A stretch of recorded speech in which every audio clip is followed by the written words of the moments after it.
For test measurement purposes, I'm using a Tektronix TDS3054 4-channel digital storage oscilloscope, and I'll be connecting up the three important PWM signals for monitoring purposes later on. Just for interest purposes, I've also got an Agilent spectrum analyzer, which is just a setup to monitor the transmitter frequency. So what we have here is the top trace is the composite PWM signal output, which is controlling the gimbal, the motor gimbal. The second trace down, which is providing the trigger source for the waveform display, is the set point, the desired position of the camera gimbal, and the bottom PWM waveform in purple is the waveform that is representing the attitude of the platform. So by altering the attitude of the platform there, we're centralized at the moment, and we can actually read off the values on here. If we just set this up, it's currently centered. Oops.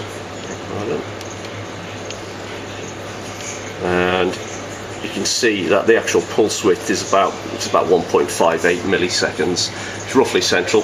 And if I just operate the platform attitude, we can see that's it one way. That's down to about a millisecond now.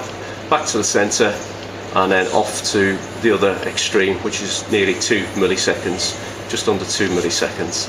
Okay. If we alter the position of the desired set point, note with the platform horizontal, the actual drive signal, or the yellow drive composite signal, is proportional to the set point. So if we narrow up the set point, which is the blue signal now, we've gone to one extreme, and we observe the set point and the composite signal are both tracking.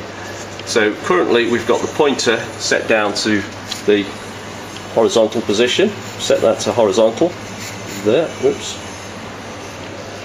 And observing now that the actual waveform pulse, composite pulse, is approximately 1.5 milliseconds, should represent it, well, it's actually about 1.56 there, representing roughly mid-set. So what we're going to do now is we're going to sort of alter the platform attitude, and we'll go one way and we'll observe the effects of the composite video. So now we're rotating the platform in one direction. We've narrowed the pulse waveform. Notice that the blue set point is constant at all times. So the only variable that comes in is the purple, which is the platform attitude, and in one way the actual composite video shrinks or expands depending which way to compensate. I hope that demonstrates everything we need to know.